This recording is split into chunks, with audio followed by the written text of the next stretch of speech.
यह वाक्य है शुक्र और नाशुक्र का। एक बार की बात है, एक मर्तबा हजरत मूसा अलैहिस्सलाम कोहे तूर पर जा रहे थे।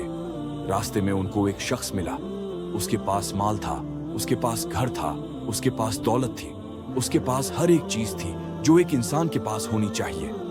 जिंदगी बसर करने के लिए उसने मूसा अलैहिस्सलाम से कहा, ए मूसा, अल्लाह से कहो कि मेरा रिस्क बंद कर दे, मुझे और रिस्क नहीं चाहिए, क्योंकि अल्लाह ने मुझे इतना कुछ दिया है कि मेरे लिए बहुत है।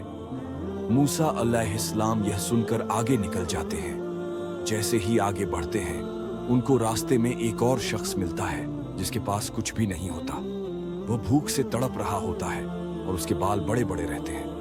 वह भिखारी सा रहता है। तो वह मूसा से कहता है, ए मूसा, अल्लाह से कहो कि मुझे कुछ तो दे दे, मेरे पास तो कुछ भी नहीं है सिवाय इस एक कपड़े के जो मेरे बदन पर है।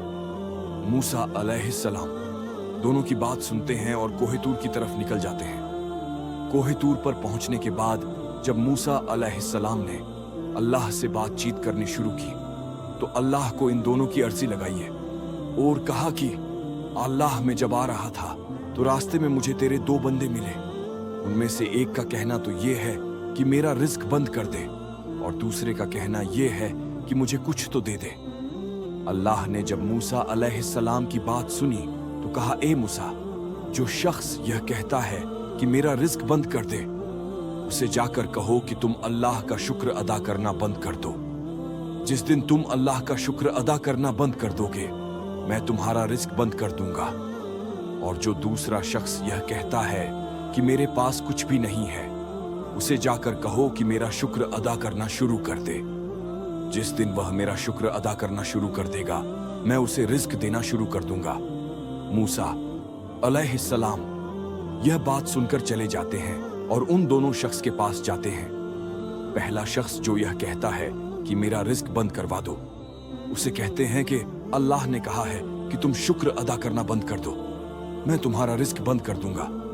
वह शख्स कहता कि मैं कैसे, अल्लाह का शुक्र अदा कर ना बंद कर दूं, मेरा तो हर एक बाल अल्लाह की नेमत में डूबा हुआ है, मैं यह नहीं कर सकता, मैं अल्लाह का शुक्र अदा करना बंद नहीं कर सकता। मूसा अलैहिस्सलाम कहते हैं, तो फिर तुम्हारा रिस्क भी बंद नहीं हो सकता। फिर मूसा अलैहिस्सलाम दूसरे शख्स के पास जाते हैं और उसे कहते हैं कि तुम अल्लाह का शुक्र अदा करना शुरू कर दो। वह शख्स कहता है कि मैं किस चीज का शुक्र अदा करूं, क्या इस एक कपड़े का शुक्र अदा करो। इतने में एक तेज हवा चलती है और उस शख्स का वह कपड़ा भी उड़ जाता है। तो दोस्तों, मोरल ऑफ द स्टोरी यह है कि हमें अल्लाह का शुक्र अदा करते रहना चाहिए, चाहे वह कोई भी हाल हो। हर हाल में अल्लाह का शुक्र अदा करते रहना चाहिए। अगर आपको वीडियो अच्छी लगी तो वीडियो को लाइक करें और अपने दोस्तों को शेयर करें।